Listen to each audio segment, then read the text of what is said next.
ছাত্র জনতার ফ্যাসিবাদ বিরোধী অভ্যুত্থানের উদ্দেশ্য বানচালের চেষ্টা চলছে, আজও চেষ্টা হয়েছে। আমার ছাত্র জনতাকে আমি ধন্যবাদ জানাই, যারা বিগত সরকারের সবচেয়ে বড় অত্যাচার এবং বৈষম্যের হাতিয়ার বিচার বিভাগকে কলঙ্কিত করবার সেই প্রয়াসকে তারা আশ্বাস করে দিয়েছে।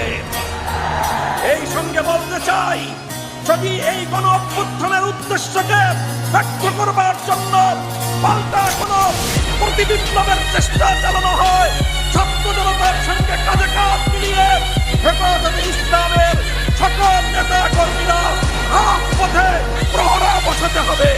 হেফাজতে ইসলাম ছিল, হেফাজতে ইসলাম আছে।